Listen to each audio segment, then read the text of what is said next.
السلام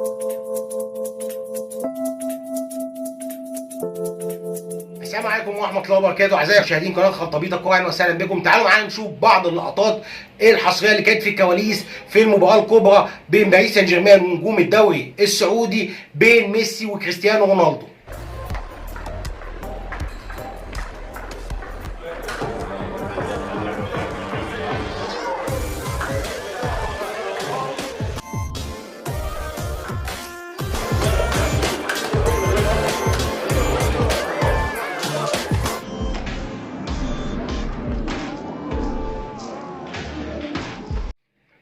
مباراة كبيرة جدا كانت قامت في السعودية في موسم الرياض بين نجوم الهلال والنصر وضد باريس سان جيرمان بكل نجومه. شفنا لقطات جميلة جدا، تألق كريستيانو رونالدو تسجيله هدفين، وتألق ميسي وتسجيله هدف، وتألق امبابي ونيمار والطرد واحد من باريس سان جيرمان. شفنا في كده تعبيرات وجه بين ميسي وكريستيانو، غمزة ميسي لكريستيانو. هل معناه ان ممكن ميسي زي ما بيقولوا تقارير كتير يقبل عرض الهلال السعودي ويجي هو كمان الدوري السعودي ويبقى اعلى عقد في التاريخ، ويبقى في كلاسيكو تاني بين النصر والهلال في الدوري السعودي ميسي وكريستيانو مره اخرى؟ ولا كان مغزاها ايه الغمزه دي؟ شفنا برضو لقطات جميله جدا من كريستيانو رونالدو برغم ان هو مبتعد عن الملاعب من كاس العالم، ولكن رجع وسجل هدفين حلوين قوي. شفنا ميسي وتمريراته وطائصاته الخرافيه مع امبابي ونيمار. كل ده شفناه في المباراه الكبيره. السعوديه على الطريق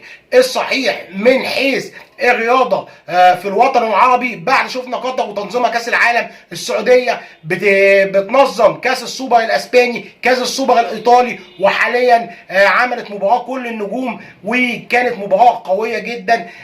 نتمنى يا رب نشوف برضو مصر في الايام القادمه برضو تخش معاهم في ايه اللعبه والرياضه من جديد. اتمنى يا رب يكون الفيديو عجبكم. لو الفيديو عجبكم ما تنسوش تعملوا لايك وشير وسبسكرايب وتفعلوا الجرس وتدعمونا في القناه. والسلام عليكم ورحمه الله وبركاته. إن الله وملائكته يصلون على النبي يا أيها الذين آمنوا صلوا عليه وسلموا تسليما.